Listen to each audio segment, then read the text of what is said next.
Hi there, welcome back. This is Linda's Mafia Romance audio stories. Today's story is about a betrayed art restorer who is stolen by a mafia kingpin and then she chooses to wear his crown. The key turned in the lock with a sound Vivian Farrow had memorized over 3 years, the faint scrape of cheap brass against a warped strike plate. She pushed the apartment door open and dropped her coat onto the hook by the mirror, the same way she had done 1,000 evenings before. The difference was that tonight, her hands did not tremble. They had stopped trembling somewhere between the hotel lobby on Madison and the cold walk to the subway. She had seen what she needed to see. Derek Hale, her boyfriend of 36 months, had been on top of a redhead whose name Vivian never bothered to learn. The redhead had not screamed or scrambled for sheets. She had simply looked at Vivian with bored eyes, as if this were a scheduled interruption. Derek had said nothing. Not a single syllable of excuse or apology. His silence had been the loudest confession. Vivian pulled the single suitcase from the closet, the one she kept for emergencies she never thought would come, and began to methodically empty her drawers. She folded each sweater with the precision of someone who had spent years learning to control the only thing she could, her own belongings, her own exits, her own breath. The apartment smelled of stale beer and Derek's cedar cologne, a combination that had once felt like home and now felt like a crime scene. She left the framed photographs of them on the nightstand. She did not want his face in her future. She took only her grandmother's silver hairbrush, her set of restoration brushes, and a worn copy of a 19th-century treatise on pigment binding. Everything else she had bought with her own money from the gallery, and she intended to leave nothing behind that Derek could sell for beer money. She was zipping the suitcase when the front door opened again. She expected Derek, returning with some half-formed apology or, more likely, a demand that she not take the good pillows. But the footsteps were too heavy. Too measured. 2 sets of them, both male, both moving with the unhurried confidence of men who had never been asked to wait in their lives. Vivian turned slowly, her fingers still resting on the zipper pull. The first man through the door was broad-shouldered and expressionless, wearing a black jacket that bulged at the left side in a way that suggested something harder than a wallet. The second man was different. He was taller, leaner, dressed in a charcoal suit that cost more than Vivian's monthly rent. His hair was dark and combed back without a single strand out of place, and his eyes were the color of old whiskey, warm in tone, cold in spirit. He walked past the first man as if the first man were furniture and sat down in Derek's favorite chair. The chair Derek had spilled beer on. The chair Derek had never once repaired. Callum Vane crossed one leg over the other and placed his hands on the armrests. He did not smile. He simply looked at Vivian the way a collector looks at a painting at auction, assessing condition, authenticity, and price. Vivian did not speak. She had learned long ago, in a childhood punctuated by slammed doors and raised belts, that silence was a weapon when used correctly. She let the silence stretch until it became uncomfortable for everyone but her. Callum Vane tilted his head slightly, as if she had just passed an unspoken test. "You're not going to scream," he said. It was not a question. "You're not here to hurt me," Vivian replied. "If you were, your man would have already moved. He's standing by the door to block my exit, not to grab me. So talk." Callum's mouth curved just barely at the corner. "Derek Hale owes me $420,000. Gambling. Poor investments. A failed attempt to sell stolen goods to a buyer who turned out to be one of my employees." He paused, letting the number settle into the room like dust. "He has no assets. No family money. No skills worth harvesting. But he had one thing I wanted." Vivian felt the cold begin in her stomach and spread outward to her fingers. "Me." "You," Callum agreed. "He signed a contract 3 weeks ago. Personal services agreement, technically enforceable under civil law if you squint hard enough. Of course, I don't rely on courts." He reached into his inner jacket pocket and withdrew a single sheet of paper, folded into thirds. He held it out to her. Vivian did not step forward to take it. She made him stand. And he did, slowly, deliberately, as if humoring a child, and crossed the room to place the paper in her hand. She read it. Derek's signature was unmistakable, a jagged, lazy scrawl that matched the one on their lease and the one on the birthday card he had given her last year. The terms were obscene. In exchange for full debt forgiveness, Derek agreed to transfer all rights and claims to the companionship, labor, and presence of Vivian Farrow to Callum Vane, effective immediately. There was a clause about housing and food being provided. There was no clause about consent. Vivian looked up from the paper. Her face was calm, but her pulse was a trapped bird behind her ribs. "This is not a legal document." "No," Callum said. "It's a declaration of intention." "The law doesn't matter to me, Vivian. What matters is that Derek chose to sell you. He came to me. He proposed the terms. I merely accepted." He tucked his hands into his pockets and rocked back on his heels, a gesture of almost boyish ease that made the menace worse. "You can hate me for that. Most people do. But I didn't make him a cheater. I didn't make him a gambler. I simply recognized value where he saw convenience." Vivian folded the paper carefully, precisely, and slipped it into her own jacket pocket. She did not know why she kept it. Some instinct for evidence, perhaps. Or some darker instinct to remember exactly who had betrayed her and how. "And if I refuse?" Callum gestured toward the door. "Then you walk out. Right now. The street is public. I won't touch you tonight." He waited. Vivian took one step toward the door, and then she saw his smile, thin, genuine, and utterly predatory. "But Derek will still owe me $420,000. And Derek knows where your mother lives. Your mother, who is too ill to move. Your mother, who depends on the money you send her from the gallery." He let that hang in the air. "I don't threaten, Vivian. I inform." She stopped. Her hand hovered over the doorknob. Behind her, the broad-shouldered man by the door did not move, but she felt his attention sharpen. Vivian turned back to face Callum Vane. She had spent her life learning to read people, the micro-expressions, the tells, the small leaks of truth beneath the performance. She read him now. He was not lying about her mother. He was not lying about Derek. And worst of all, he was not lying about letting her go. That was the cruelty of it. He would open the door, and she would walk into the night, and then Derek would come crawling to her mother's nursing home with threats and pleas, and Vivian would have to choose between her freedom and her family's safety. Callum had already calculated that calculation. He had already won. "What do you actually want?" she asked, her voice flat. Callum took a step closer. Not threatening. Almost intimate. "I want you to come with me tonight. To a place where Derek cannot find you. To a place where you will eat 3 meals a day and sleep in a bed with clean sheets. I want you to work for me, not as a servant, not as a whore, but as someone who sees things others miss. You restore art. I acquire art. Some of it is acquired in ways that leave traces.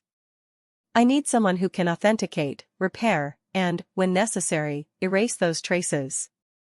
He tilted his head again. "In exchange, your mother's nursing home debt disappears. Derek's debt disappears. And Derek himself disappears from your life, one way or another." Vivian's throat tightened. She thought of her mother's hands, thin, papery, the hands that had once braided Vivian's hair and now could not hold a spoon without shaking. She thought of the gallery job that paid just enough to keep them both above water. She thought of Derek's face when she had caught him with the redhead, not ashamed, not surprised, just annoyed that she had interrupted. "And if I say no after all of that?" Callum shrugged. "Then I find another restorer. But I don't think you will say no, Vivian. You're not the kind of woman who lets her mother suffer for pride. And you're not the kind of woman who runs from a fight. He stepped back and extended his hand. Come. We'll talk more in the car. She did not take his hand. She walked past him, picked up her suitcase, and nodded at the broad-shouldered man by the door. He opened it for her. Callum followed a step behind, close enough that she could smell his cologne, something old and expensive, like leather and smoke and winter air. The hallway was dim. The stairs were narrow. Vivian did not look back at the apartment she had shared with Derek Hale. There was nothing there worth remembering. The car was black, unmarked, and warm inside. The seats were leather. The windows were tinted so dark that the streetlights became smeared orange ghosts as they pulled away. Vivian sat in the back with Callum beside her. The broad-shouldered man drove. No one spoke for 10 full minutes. Vivian watched the city slide past, the bodegas, the laundromats, the bar where Derek had first kissed her 3 years ago. She felt nothing. That was the strangest part. She had expected grief or rage or fear, but what arrived in their place was a vast, hollow clarity. She had been sold. She had been betrayed. And she was still breathing. "Where are you taking me?" she asked finally. "And a state about 2 hours north," Callum said. "You'll have your own room. A workspace with north-facing windows, best light for restoration. A garden if you like gardens. No phone, but you won't need one. I'll have a messenger deliver any news about your mother daily." He paused. "The door to your room will lock from the outside. That is not negotiable." Vivian turned her head to look at him. In the dim glow of the dashboard, his face was all sharp angles and shadows. "You said I wasn't a prisoner." "You're not," he replied. "You're a guest with a very secure room. Prisoners have no choices. You chose to get in this car. You left me no other choice." Callum's eyes met hers. For a fraction of a second, something flickered there, not guilt, not kindness, but recognition. As if he saw someone who had also once stood at the edge of a cliff and jumped because the fire behind was worse than the fall. "That," he said quietly, "is the nature of power, Vivian. I don't create hard choices. I merely profit from them." The car turned onto a highway. The city fell away. Vivian leaned her head against the cold window and closed her eyes. She did not sleep, but she did not speak again until the car passed through a pair of wrought iron gates that groaned like old animals waking from a nap. The estate rose before them, not a mansion, exactly, but something older and heavier, with ivy crawling up the stone walls and windows that reflected nothing but the dark. The car stopped at a side entrance. Callum got out first and offered his hand. She ignored it and stepped onto the gravel herself. The room they gave her was on the 2nd floor. It had a 4-poster bed with white sheets, a fireplace that was already lit, and a single window. Vivian walked to that window and pressed her palm against the glass. It was cold. Below, she saw a garden choked with winter-dead roses. And a high stone wall topped with broken glass. The door clicked shut behind her. She heard the lock turn, heavy, mechanical, final. She did not cry. She had not cried since she was 12 years old, when her father had locked her in a closet for dropping a plate. Instead, she sat on the edge of the bed, pulled out the folded contract from her pocket, and read it again by the firelight. Derek's signature. Her name. A price tag of $420,000. She folded it again and tucked it under the mattress. Then she lay down, still wearing her shoes, and stared at the ceiling until the fire burned down to ash. Somewhere in the house, she heard footsteps, slow, deliberate, pacing. Callum Vane, she thought. Walking. Waiting. Calculating his next move. Vivian Farrow closed her eyes and smiled. Not because she was happy. Because she had been underestimated before. And every person who had ever locked her in a room had eventually learned that Vivian Farrow was very, very good at waiting too. The first morning arrived without birdsong. Vivian Farrow had expected dawn to creep through the single window in her room, but the glass was treated with something that softened the light into a perpetual gray twilight, as if the world outside had been dipped in milk. She had not slept. She had lain on top of the white sheets with her coat still buttoned and her shoes still laced, counting the cracks in the ceiling plaster until the fire died and the room turned cold. At some point before sunrise, a tray had appeared on the floor just inside the door. She had not heard the lock turn, which meant whoever delivered it had been trained to move like smoke. The tray held a glass of fresh orange juice, a porcelain cup of black coffee, a small pitcher of cream, a basket of croissants still warm, and a single white rose in a bud vase. No note. No explanation. Just the calculated precision of someone who had studied her preferences without ever asking. Vivian did not touch the food. She had learned long ago that accepting gifts from captors was the first step toward gratitude, and gratitude was the first step toward forgetting why she was here. Instead, she stood and walked to the window again.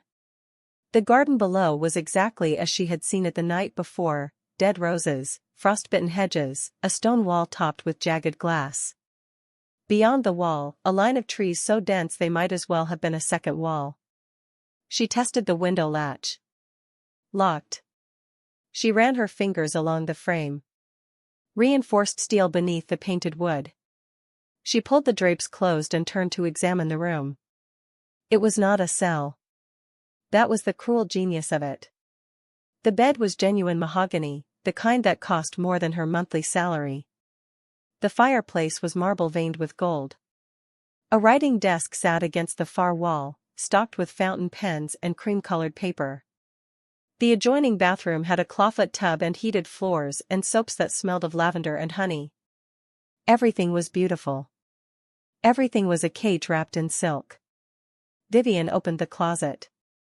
Dresses, blouses, trousers, coats, all in her size, all in her preferred colors of charcoal, navy, and deep green. She touched the sleeve of a cashmere sweater and felt the cold anger rise in her throat. Callum Vane had known her measurements. He had known her favorite palette. He had been preparing this room for her before Derek ever signed that contract. The lock clicked again at 9 in the morning. Vivian did not flinch. She was sitting at the writing desk, facing the door, with her hands folded in her lap. A woman entered carrying a fresh tray, this one with lunch, a tomato soup that smelled of basil, a grilled cheese sandwich cut into triangles, and a small glass of white wine. The woman was in her 50s, with iron gray hair pulled into a tight bun and a face that had learned neutrality the way soldiers learn to march. She set the tray on the desk and turned to leave without a word. "What is your name?" Vivian asked. The woman paused. "Margot." "Margot, am I allowed to leave this room?" Margot's eyes flickered to the door, then back to Vivian. "You are allowed to request a walk in the garden between 2 and 3 in the afternoon. Mr. Vane must approve it each day." "And if I refuse to eat?" Margot's expression did not change. "Then the trays will continue to arrive, and the food will be replaced with fresh versions of the same dishes every 4 hours until you do. Mr. Vane is very patient." She left before Vivian could ask another question. The lock turned again. Vivian looked at the grilled cheese sandwich. It was perfectly golden, the kind of sandwich her mother used to make on rainy Sundays before the illness took her hands. She pushed the tray away. The second tray arrived at 1 in the afternoon. Tomato soup again, but this time with a different side, a small salad with candied walnuts and goat cheese. The third tray arrived at 5. Dinner: rosemary chicken, roasted potatoes, haricots verts, and a chocolate mousse for dessert. Vivian had not eaten in nearly 24 hours, and her stomach was a clenched fist. She drank the water. She did not touch the rest. She would not give Callum Vane the satisfaction of breaking her so easily. He came at midnight. She heard his footsteps in the hallway long before the lock turned, the same slow, deliberate pacing she had heard the first night, but closer now. When the door opened, he was alone. No broad-shouldered enforcer. No visible weapon. He wore a black sweater and dark trousers, his sleeves pushed up to his elbows, and his hair was slightly disheveled, as if he had been running his hands through it. He looked younger in the dim light. He also looked tired. "You haven't eaten," he said. It was not an accusation. It was an observation, delivered in the same tone he might use to note that the weather had turned cold. "You haven't let me go," Vivian replied. Callum stepped into the room and closed the door behind him. He did not lock it. She noticed that. He walked to the desk, picked up the cold plate of chicken, and set it on the fireplace mantel as if removing temptation from her sight. Then he sat in the armchair by the dead fire, the same armchair where he had sat the first night in Derek's apartment, crossing one leg over the other with that infuriating ease. "I had Margot bring you your favorite foods," he said. "Tomato soup. Grilled cheese. The white wine you ordered once at a restaurant in Soho, 3 years ago, on your second date with Derek. You don't remember mentioning it. You were talking to the sommelier, and Derek was on his phone. But I have people who listen." Vivian's hands tightened in her lap. "You've been watching me for 3 years? Longer." Callum said it simply, without shame. "I first saw you at a gallery opening in Chelsea. You were arguing with a curator about the authenticity of a minor Caravaggio. You were right, and you were furious, and you did not back down even though the curator was twice your size and 3 times your social standing. I don't forget people like you, Vivian. People who fight when fighting costs them something." She stood up. Not to flee, there was nowhere to flee, but to put distance between them. She walked to the window and pressed her forehead against the cold glass. "You had Derek seduce me. You had him date me, move in with me, betray me. All of it was you." No, Callum's voice was harder now. "I do not control Derek's appetites. I merely noticed them. He was already a gambler. He was already a coward. He was already unfaithful to every woman he had ever been with. I simply made sure that when he needed money, my name was the one he heard. And when he looked around for something to sell, your face was the one I had already placed in his mind as valuable." He paused. "I did not make him cheat on you. He chose that. I just made sure you would find out." Vivian turned from the window. Her face was pale, but her voice was steady. "You wanted me angry at him. You wanted me to feel so betrayed that coming with you felt like the lesser evil." "I wanted you to see him clearly," Callum said. "There is a difference." He stood and walked toward her, stopping 3 feet away, close enough to feel her heat, far enough to let her breathe. "You are not a prisoner, Vivian. You are a woman who has been given a terrible gift, the truth about the man you loved. What you do with that truth is up to you. But you cannot do anything with it if you starve yourself to death in a room I furnished specifically because I thought you deserved beauty for once in your life." Her throat ached. She hated him for saying the word deserved. She hated him more because some small, shameful part of her agreed. Derek had never bought her cashmere. Derek had never noticed her favorite wine. Derek had never once asked about the Caravaggio argument, because Derek had never listened to a word she said unless it was about money. "I want to see the garden," she said. Callum nodded. "Tomorrow at 2. I will walk with you." "I don't want you to walk with me." "I know." He turned and walked to the door. Before he left, he looked back over his shoulder. "The chocolate mousse is very good. Margot makes it from scratch. If you don't eat it, she will be offended. And Margot has been with my family since I was 7 years old. You do not want to offend Margot." The lock clicked behind him, but not before Vivian saw the ghost of a smile on his mouth, not cruel, not kind, but something in between that she could not name. She ate the mousse at 1 in the morning, standing over the sink in the bathroom so no one would hear the spoon against the glass. It was extraordinary. She hated that too.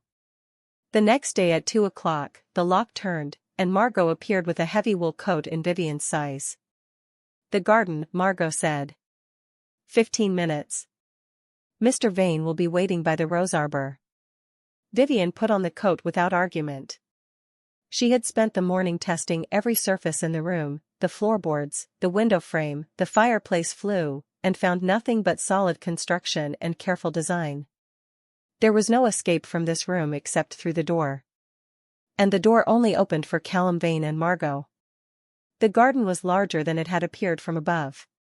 The dead roses stretched in long, neat rows, their thorny canes skeletal against the grey sky. A gravel path wound past a dried-up fountain and a wrought iron bench coated with rust. Callum stood by the rose arbor at the far end, his hands clasped behind his back, his breath fogging in the cold air.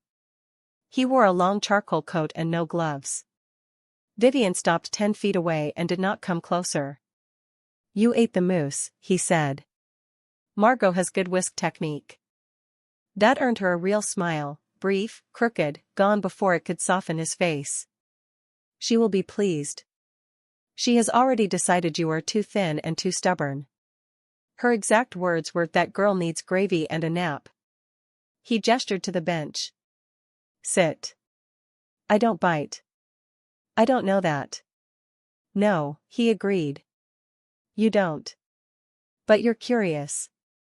That's why you came down here." "Not for the roses." He sat on the bench first, leaving room beside him. Vivian remained standing. She walked along the gravel path instead, circling the dried fountain, running her gloved fingers over the cracked stone. Callum watched her in silence. He did not try to fill the quiet. That was perhaps the most unnerving thing about him, he did not need to talk. He did not need to explain himself. He was content to sit on a rusted bench in a dead garden and wait for her to come to him. "Who are you?" she asked finally, not looking at him. "Not the title. Not the reputation. Who are you when no one is watching?" Callum was quiet for a long moment. When he spoke, his voice was lower, stripped of its usual polish.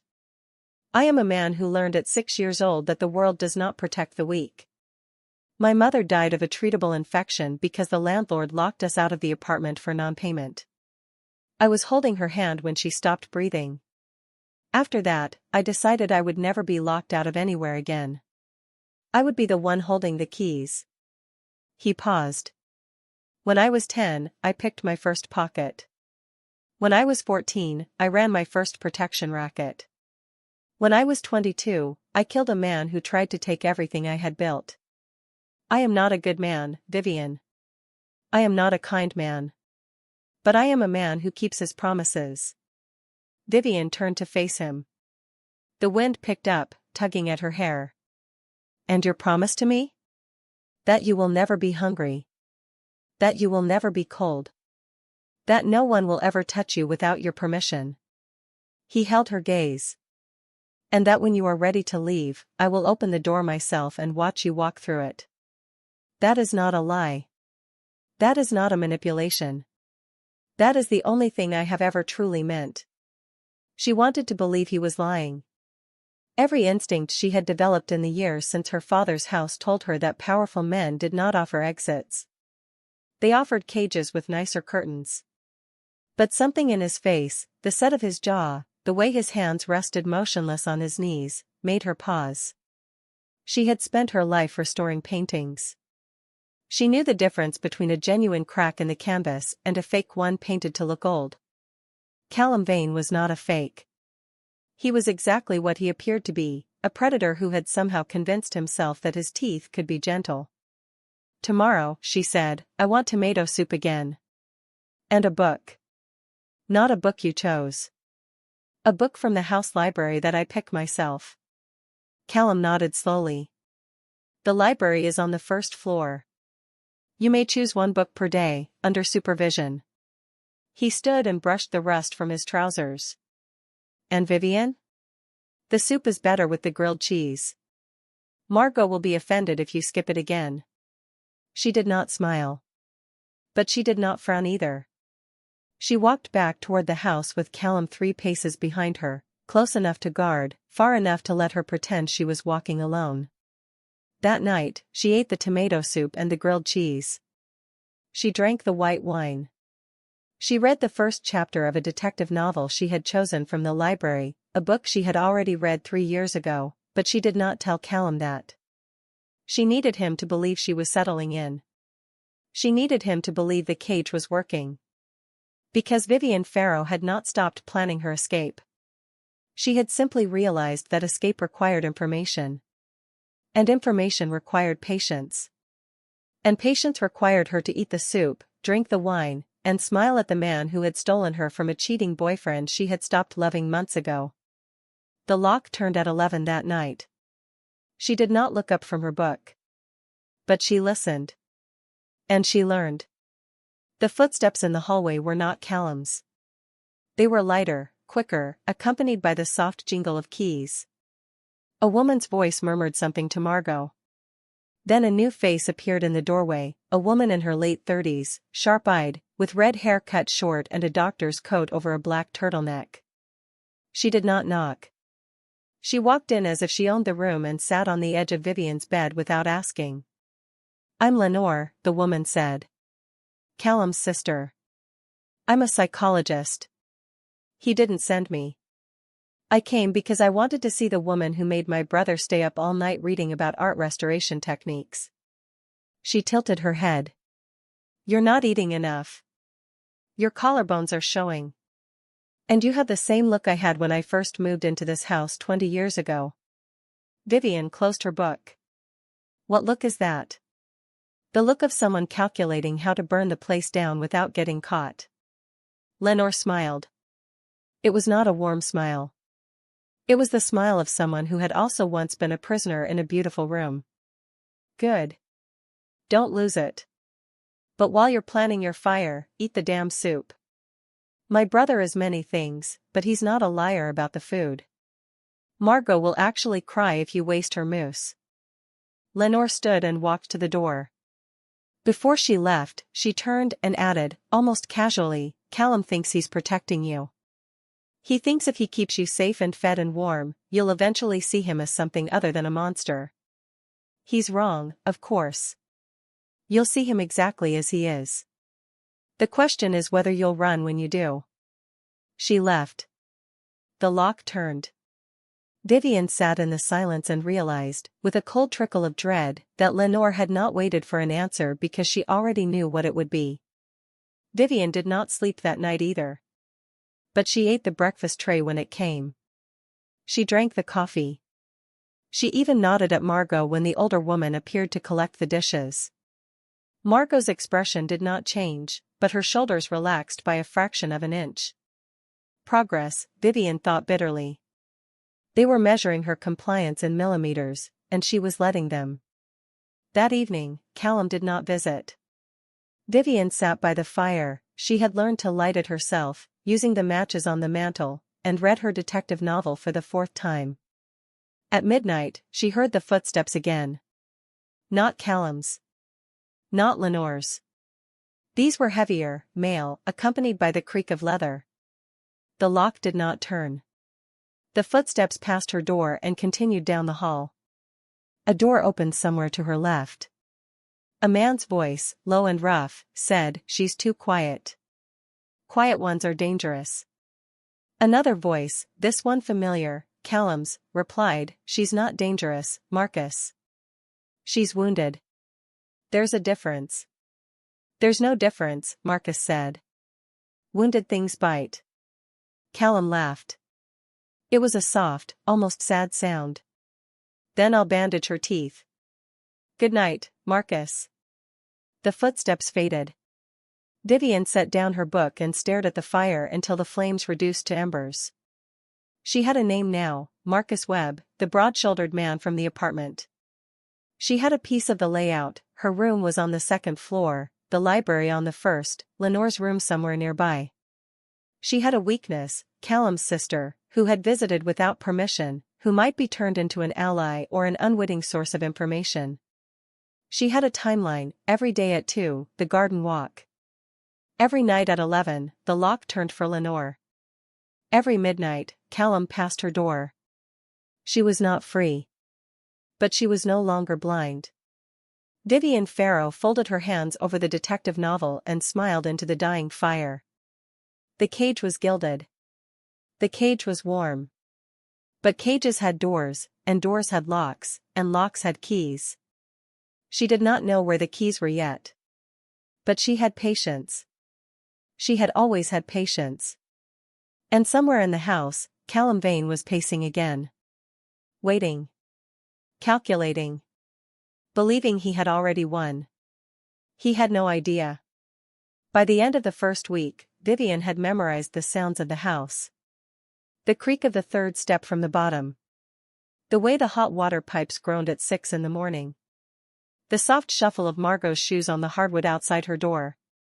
She had also learned the routine: breakfast at 7, a supervised hour in the library at 10, the garden walk with Callum at 2, dinner at 7, and then the long stretch of silence until midnight, when Callum's footsteps passed her room on the way to his own. She had not tried to escape. She had not asked for a phone. She had eaten every meal and spoken to Callum in short, civil sentences that revealed nothing. He watched her constantly. She let him. On the 8th day, Derek Hale arrived at the estate gate. Vivian was in the library when Marcus Webb's voice crackled over an intercom she had not noticed before.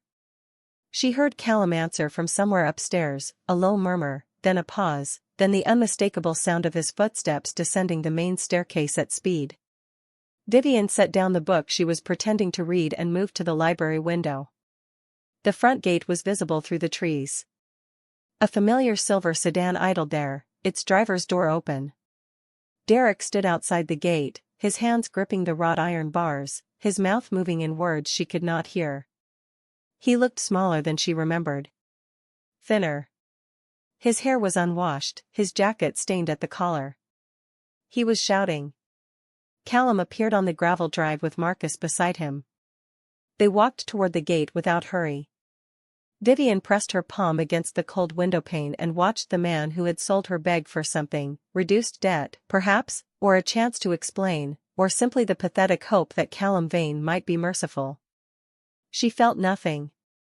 That was the truth that surprised her. 3 years of her life, and when she saw Derek Hale clutching those iron bars, all she felt was a mild curiosity about how long it would take Callum to make him leave. Callum reached the gate. He did not unlock it. He stood on the inside, Derek on the outside, the iron bars between them like the teeth of a trap. Derek's voice floated faintly through the glass: "Just want to talk to her. Just 5 minutes. She'll listen to me. She always listens to me." Callum said something too low for Vivian to hear. Derek's face went white. He stepped back from the gate, then forward again, then back, his hands opening and closing at his sides. Marcus moved to stand at Callum's shoulder. Derek looked at Marcus, then at Callum, and something in his posture collapsed. His shoulders dropped. His chin lifted. He was not begging anymore. He was bargaining. Vivian left the library window and walked to the front door. Margot was standing there, blocking the way. "Mr. Vane said you are to stay inside." "Mr. Vane does not own me," Vivian said. She did not raise her voice. She simply stepped forward until Margot had to choose between moving aside or physically restraining her. Margot moved aside. Vivian walked out onto the gravel drive in her stocking feet. She had left her shoes by the library fireplace, and crossed the distance to the gate. Callum turned when he heard her footsteps. His expression was unreadable, but his hand moved slightly, a silent signal to Marcus to stay back. Derek saw her. His face crumpled into something that might have been relief or desperation or a terrible imitation of love. "Vivian. Thank God. Tell him. Tell him I didn't mean for any of this. Tell him you'll come home with me and we'll work it out." Vivian stopped 10 feet from the gate. She looked at Derek's unwashed hair, his stained jacket, his bloodshot eyes. She looked at the silver sedan that had once carried them to the beach on summer weekends. She looked at his hands, the same hands that had signed her away for $420,000. "You sold me," she said. Her voice was quiet, but it carried. "You signed a contract. You traded me like a used car." Derek shook his head frantically. "It wasn't like that. I was desperate. The debt, he would have killed me, Vivian. You don't understand what he is. I understand exactly what he is, Vivian said. He's a man who gave me a room with a fireplace and a garden and 3 meals a day. You gave me a bed with another woman's hair on the pillow.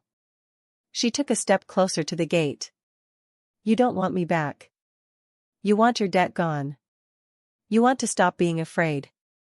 But you are not afraid of losing me. You never were. Derek's mouth opened and closed. No sound came out. Behind her, Callum did not move. He was watching her the way he always watched her, assessing, calculating, waiting. Vivian turned to face him. Let him in, she said. Callum's eyebrows rose a fraction. That is not advisable. I didn't ask for advice. I want to look him in the eye while I say what I came to say. She held Callum's gaze. After a long moment, he nodded once. Marcus unlocked the gate. Derek stumbled through, nearly falling to his knees on the gravel. Vivian did not help him up. She waited until he was standing, swaying slightly, close enough that she could smell the whiskey on his breath. You are a coward, she said. You are a liar. And you are the smallest man I have ever known. Derek flinched as if she had struck him. I am not coming back with you. I am not speaking for you. I am not paying your debts or soothing your conscience or pretending that any part of the last 3 years was real. You sold me. And now you get to live with that. Derek's face twisted. The shame burned away, replaced by something uglier. You're sleeping with him, he spat. That's it, isn't it? You spread your legs for the rich guy and now you think you're too good for me. Vivian did not react. She had expected this. Derek had always turned to cruelty when cornered. She looked past him, at Callum, and said, He's yours now. Do what you want with him. I don't care. She turned and walked back toward the house. Behind her, she heard Derek's voice rise in panic, Vivian, wait, I'm sorry, I didn't mean it, and then the thud of Marcus's fist connecting with something soft. She did not look back. She walked through the front door, past Margot's wide eyes, up the stairs, and into her room. She sat on the edge of the bed and waited for her hands to stop shaking. They did not stop for a long time.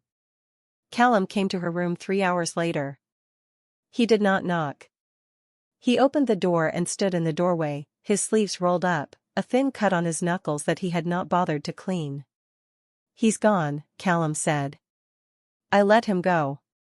He'll tell the police you're being held against your will. They won't believe him, he has a record, and I have very good lawyers, but it will be inconvenient. Vivian looked up at him. Why did you let him go? Because killing him would have made you hate me. Callum stepped into the room and closed the door. He did not sit.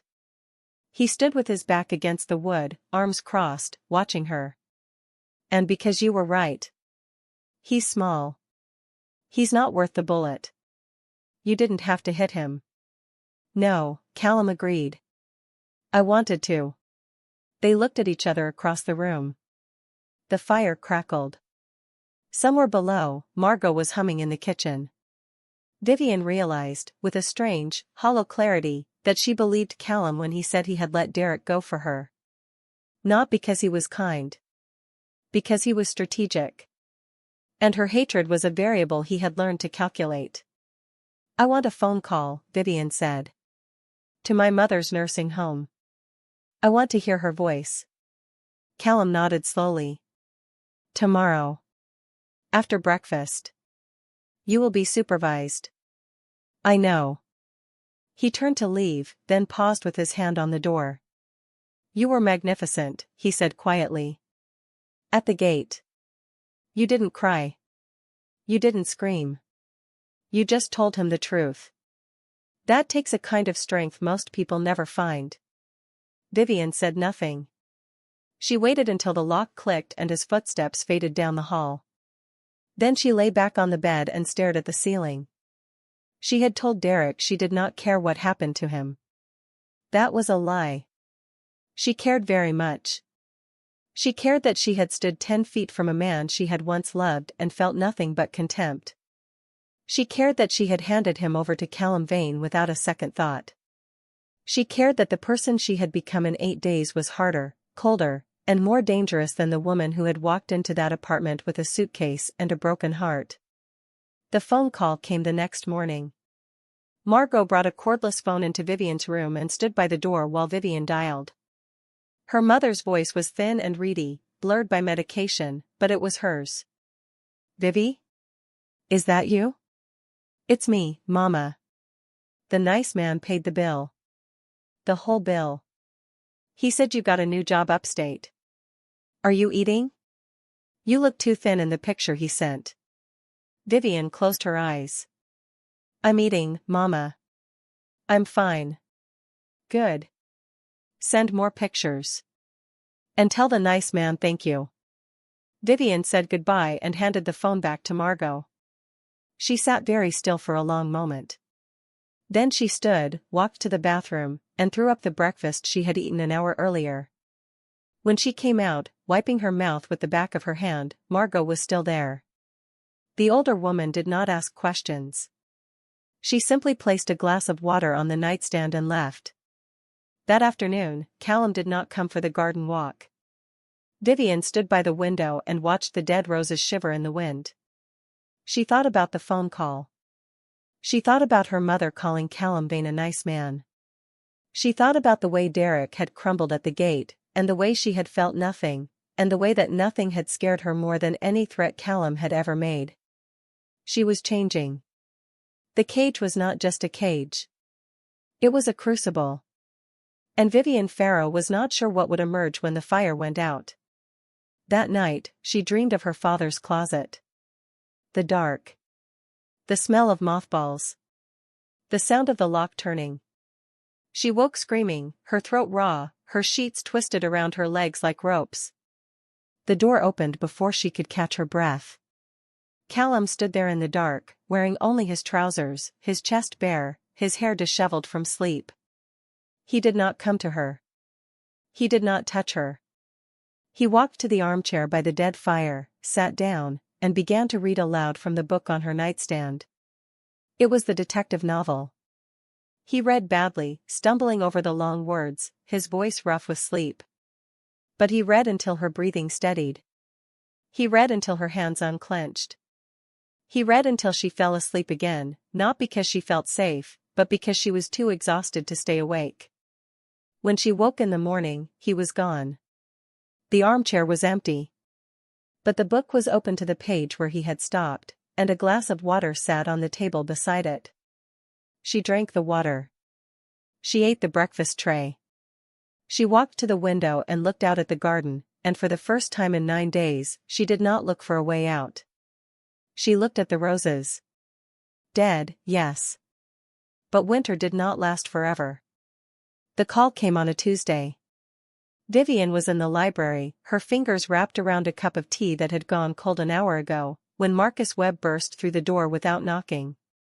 His face was wrong, too tight, too pale, the skin around his eyes pulled thin. He looked at Vivian as if he had forgotten she existed, then turned and shouted down the hallway. "Callum! Now!" Vivian set down the tea. She had learned to read Marcus over the past weeks. He was not a man who shouted. He was a man who stood in corners and watched and said very little. For him to raise his voice meant something had cracked. Callum appeared at the end of the hallway within seconds, moving at a pace that was almost a run. He and Marcus spoke in low, rapid voices. Vivian caught only fragments. "Lenore, the warehouse on Fuller, they want an exchange." Callum's face did not change, but his hands curled into fists at his sides. Then he looked at Vivian. She saw it then, the calculation behind his eyes, weighing her, measuring her, deciding whether she was an asset or a liability. "Your sister," Vivian said. It was not a question. "Taken," Callum replied. "The rival crew I told you about. Victor Parma. He wants me to hand over 3 of my distribution routes in exchange for her life." He paused. "I'm going to get her back."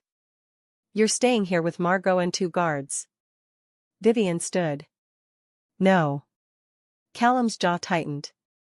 This is not a negotiation. You're right, Vivian said. It's not. Because you're going to walk into a trap, and you need someone who sees what you don't. She walked past him and Marcus and into the front hall, where a map had been spread across the console table. She had seen it days ago, during one of her unsupervised walks through the house. She had memorized it. Fuller Street warehouse. Abandoned textile mill. 3 exits, front, back, and a loading dock on the east side. Parma will have men at all 3. He's expecting you to come through the front with guns drawn. He's not expecting someone who looks like me. Marcus stared at her. Callum stared at her. Vivian met his gaze and held it. I'm not a soldier. I'm not a fighter. But I am a woman who has spent 10 years restoring paintings. I know how to look at something damaged and see how it was originally built. I know how to find the hidden layer beneath the surface. Let me do that for Lenore. The silence stretched. Then Callum nodded once. Marcus, get her a vest. She stays behind me at all times. If I tell her to run, she runs. Marcus opened his mouth to argue, saw Callum's face, and closed it again. He left to get the vest. Vivian turned back to the map and traced the east side loading dock with her finger. Her hand did not shake. That surprised her. She had expected fear, but what she felt was something colder, a focused, crystalline clarity that reminded her of the hours before a major restoration, when the painting lay in front of her and all the noise of the world fell away. The drive to Fuller Street took 40 minutes. Callum drove. Marcus sat in the back with Vivian, checking the chamber of his pistol with mechanical precision. Vivian wore a black vest over a dark sweater. She had no weapon. Callum had offered her one, and she had refused. She did not trust herself with a gun. She trusted herself with her eyes and her memory and the strange, quiet courage that had been building in her chest since the night she had walked out of Derek's apartment. The warehouse loomed at the end of a dead-end road. Graffiti covered the brick walls.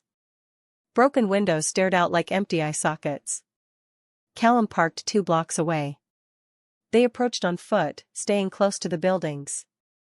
Vivian counted 3 men on the roof, 2 by the front door, and 1 walking a slow circuit around the loading dock. She whispered the numbers to Callum. He nodded. He had seen them too. They entered through a basement window that Vivian had spotted on the map, a small grate covered by weeds. Marcus pried it open with a crowbar. Vivian went first, dropping into darkness and landing on a concrete floor slick with something that smelled like oil and rust. Callum followed. Marcus brought up the rear. The basement was a maze of old machinery and collapsed shelving. Vivian moved slowly, her hand on the wall, counting her steps. 47 to the staircase. 15 steps up. A door at the top, unlocked. Inside the main floor, the air was colder. Dust hung in the light that sliced through the broken windows. Vivian heard voices ahead, low, male, casual. They were not worried. They did not know anyone had come through the basement. She tapped Callum's arm twice, their agreed signal for stop. He froze. She peered around a stack of wooden crates and saw Lenore. Callum's sister was tied to a metal chair in the center of the room. Her face was bruised, her lips split, but her eyes were open and sharp. She was not crying. She was watching her captors with the same cold assessment Vivian had seen in the library weeks ago. 3 men surrounded her. One of them, tall, gray-haired, wearing a coat that cost more than the warehouse, stood apart from the others. Victor Parma. He was smiling. Callum moved before Vivian could stop him. He stepped out from behind the crates with his hands raised, empty. Parma. I'm here. Let her go. Parma's smile widened. Callum Vane. The king himself. And he comes without an army. How disappointing. He gestured to his men. 2 of them raised their weapons. You see, I don't want your distribution routes anymore. I want your head. The rest of your organization will fall apart without you. And then I take everything. Vivian watched Callum's back. He did not flinch. He did not raise his voice. You'll die trying, he said calmly. My people know where I am. If I don't check in every 15 minutes, this warehouse becomes a crater. Parma laughed. You're lying. Am I? Callum tilted his head. You've known me for 12 years, Victor. Have you ever known me to come to a meeting unprepared? The hesitation lasted only a second. But a second was enough. Marcus fired from behind the crates, 2 shots, both silent, both finding their marks in the shoulders of Parma's gunmen. They went down screaming. Parma reached for his own weapon. Vivian did not think.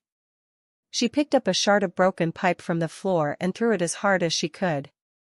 It struck Parma's wrist. The gun clattered to the concrete. Callum was on him in 3 strides, his forearm across Parma's throat, his voice a whisper that filled the room. You touched my sister. You will not live to touch anyone else. Lenore was already free. Marcus had cut her ropes. She stood, swaying, and Vivian caught her elbow. Lenore looked at her with something like wonder. You came for me. We came for you, Vivian said. Now we need to leave. The exit was not clean. Parma had more men outside, 2 more, emerging from a van that had been hidden around the corner.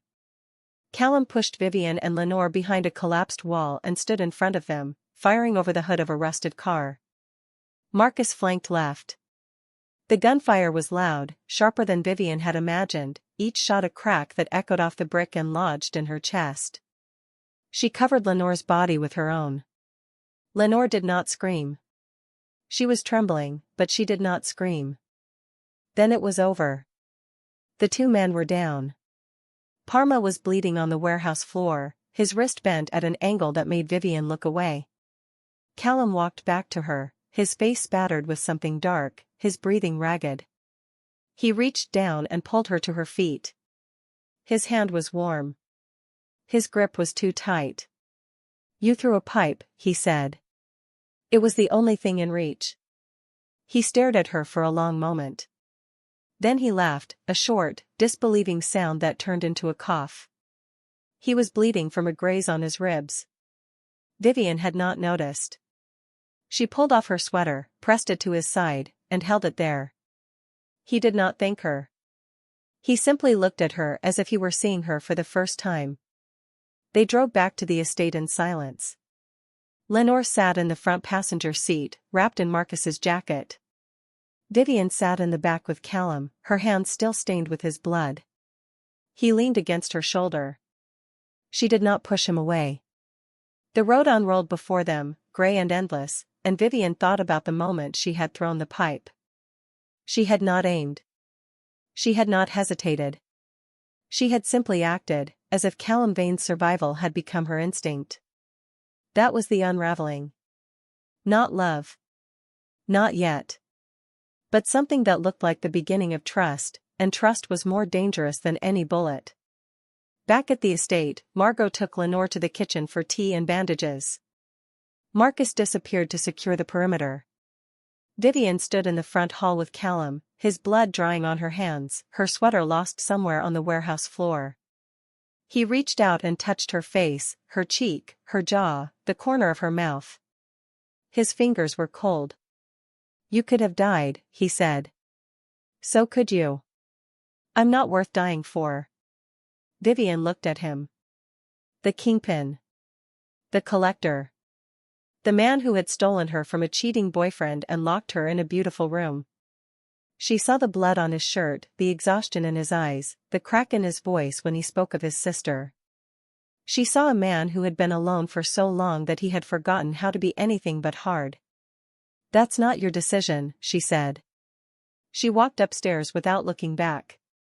She washed his blood from her hands. She sat on the edge of her bed and waited for the shaking to start. It did not come. Instead, a strange calm settled over her, heavy and warm, like a blanket thrown over a fire. She had saved Lenore. She had stood in the line of fire. She had thrown a pipe at a man twice her size and watched him fall. She was not the woman who had walked into Derek's apartment 3 weeks ago. She was not the woman who had sat in the back of Callum's car and counted streetlights. She was something new. Something forged in cold warehouses and silent drives, and the terrifying realization that she did not want to leave. The lock on her door clicked at midnight. She heard Callum's footsteps in the hallway. He did not stop at her door. He walked past, toward his own room, and the sound of his footsteps faded into silence. Vivian lay in the dark and waited for sleep. It did not come. But neither did the nightmares. She dreamed of nothing at all. And when she woke, she was smiling. Victor Parma died 3 days after the warehouse. Not by Callum's hand, that would have been too quick, too clean. He died in a hospital bed, his wrist still bandaged, when a nurse pressed the wrong button on his 4-pump. The nurse had been paid 6 months earlier by Marcus Webb. Callum did not tell Vivian this. She learned it anyway, because she had started reading the newspapers Margot left on the breakfast tray, and she had learned to read between the lines. Lenore stayed at the estate for 2 weeks, recovering. She and Vivian took their tea in the garden every afternoon, the dead roses now showing the first green buds of spring. Lenore did not thank Vivian again. She did not need to. Instead, she said, he watches you differently now.